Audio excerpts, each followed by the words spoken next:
నేను ఈ వేదిక నుంచి డిమాండ్ చేస్తున్నా, ఒకవేళ కనుక మీరు 2 లక్షల రూపాయల రుణమాఫీని ఎట్ టైం కనుక అమలు చేస్తే రాజకీయాలతో శాస్త్రం తప్పుకుంటా అంటుండీ. పెట్టుకున్నామా? హ్యాబిట్ అవసరం చర్చ ఎక్కడంటే చర్చ పెడుతుంది. ప్రతి మహిళకి 44 లక్షల మందికి పెన్షన్లు ఇవ్వడానికే ఎలకల పడ్డ ఆనాడు ప్రభుత్వం అప్పుడప్పుడు మధ్య మధ్య ఒక నెల పెన్షన్ ఇవ్వబోతుంది. ఈ నెల పెన్షన్ 2 నెలలకు వస్తుంది.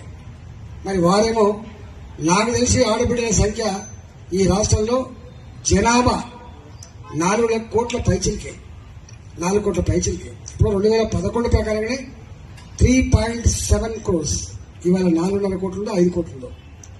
మరి దాంట్లో చిన్నపిల్లలు వదిలిపెడితే 1,50,00,000 మందికి 2,500 రూపాయలు ఆడబిడ్డలకు నెల నెల ఇట్లా జీతంలోకి ఇంత పోరాడు ఇచ్చినాడు. ఎక్కడైనా మహేందర్ రెడ్డి సార్